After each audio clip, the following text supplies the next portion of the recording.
안녕하세요. 오늘은 장애인 편의시설을 이해하기 위한 시각장애인의 행동 특성에 대해서 말씀을 드리도록 하겠습니다. 시각장애인의 인지 능력은 크게 두 가지로 분류가 되는데요. 첫 번째 말씀을 드리도록 하겠는데요.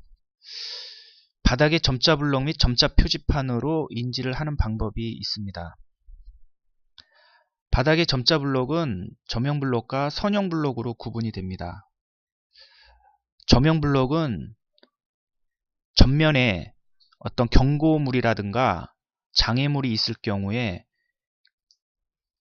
그 시설물을 알려주기 위해서 저명 블록을 설치를 합니다. 선형 블록은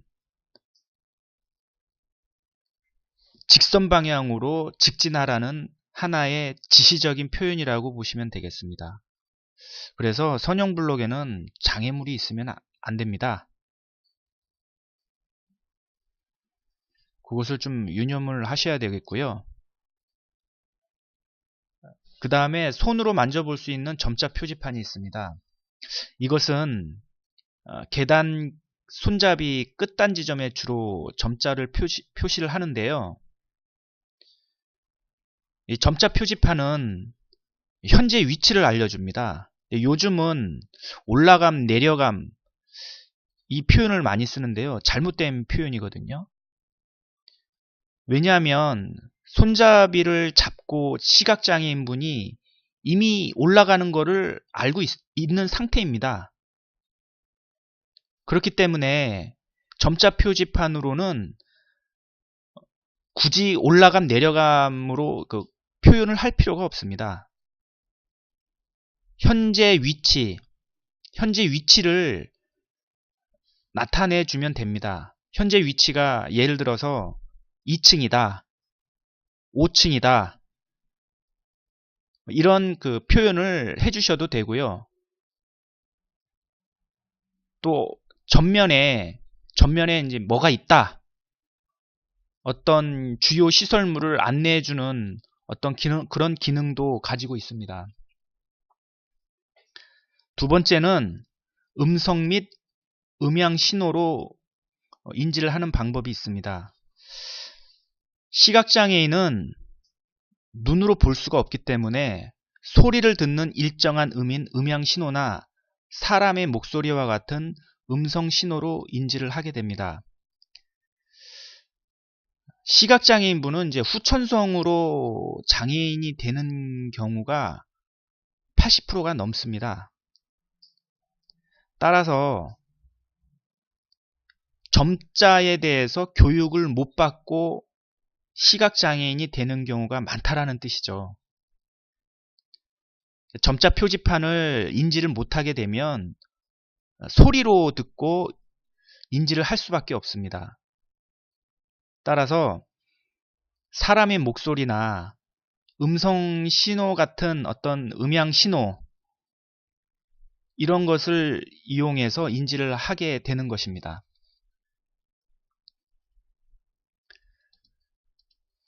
그러면 시각장애인이 이동하면서 어떤 행동 특성이 있습니다. 그 행동 특성에 대해서 6가지로 이렇게 그림을 이제 나타내고 있습니다. 지금 여기 보시면 제 첫 번째로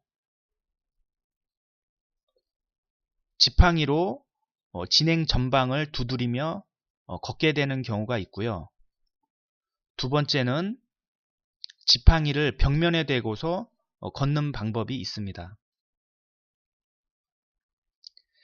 지팡이를 이제 벽면에 대고서 걷게 되면 아무래도 이제 그 벽면이 진행 방향을 가리키게 되는 거죠.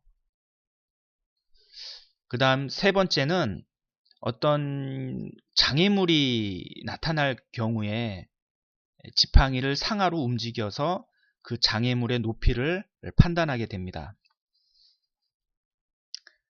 네 번째는 수직봉을 보조로 해서 전면 돌출물을 판단하게 됩니다. 다섯 번째는 이렇게 보시면 바닥의 돌출물을 알지 못한다라고 이렇게 나와 있는데요. 그 대표적인 예가 볼라드라고 보시면 되겠습니다. 그래서 볼라드는 가급적이면 시각장애인분한테는 장애물이 되기 때문에 좀 지나다니다가 다칠 수가 있는 경우가 생기죠. 볼라드를 설치하는 가장 근본적인 이유는 차가 보도를 올라타기 때문에 그런 것을 막기 위해서 볼라드를 설치하게 되는데, 이런 문제점이 충돌하게 되는 것이죠. 가급적이면 볼라드를 설치하지 않는 것이 좋다고 보시면 되겠습니다. 여섯 번째는 시각장애인분이 계단을 오르내릴 때 지팡이 끝을 다음 끝부분에 대서 판단하게 되는 것입니다. 다시 말씀드리면 이게 계단은 건축용어로 디딤판이 있고 첼판이 있습니다. 디딤판의 이제 폭이라든가 깊이 이제 이런 것을 판단하기 위해서 지팡이를 이용해 가지고 계단을 오르내리게 되는 것입니다. 그러면 약시인의 또 인지하는 구분 방법이 있습니다.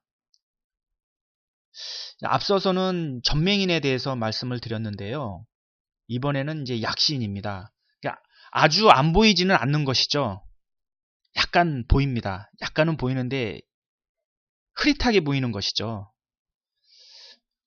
그래서 약시인도 그 인지하는 방법이 세 가지가 있습니다. 첫 번째는 색상으로 인지를 하게 됩니다. 약시인은 대부분 색상으로 인지를 하기 때문에 명도가 높아 주변의 색상과 쉽게 구분되는 황색을 약시 보행인의 기준으로 사용을 합니다. 그래서 저명 블럭이 보통 황색인 것이죠. 황색을 바닥에 설치를 해서 약시인도 그 저명 블럭을 인지할 수 있도록 설치를 하게 되는 것입니다. 주로 약시인은 노인분이 많죠. 참고하시면 될 것 같고요. 두 번째는 바닥의 점자 블럭 및 점자 표지판으로 인지를 하게 됩니다. 전맹인, 약시인 모두 바닥의 점자 블럭과 손으로 만져볼 수 있는 점자 표지판으로 인지를 하게 되는 것입니다. 세 번째는 음성 및 음향 신호로 인지를 하게 됩니다.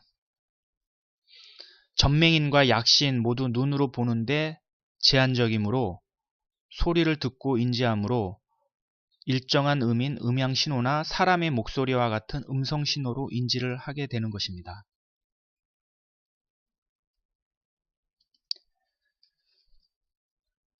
지금 여기 보셨다시피 손잡이가 지금 있는데요.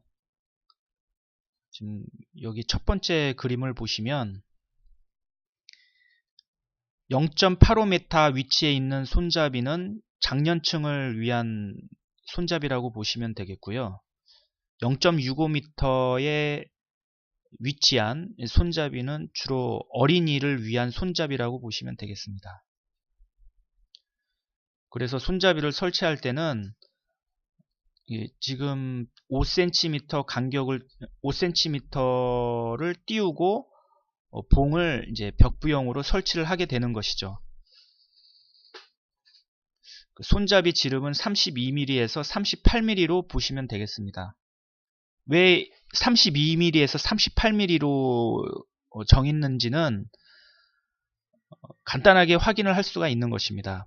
이 그림을 보셨다시피 이 손잡이 끝마디가 그 손이 한 손으로 다 움켜쥘 수 있는 그 지름을 말하는 것이죠. 너무 이제 지름이 너무 크면 그 손이 이제 다 이렇게 다 모아지지가 않습니다.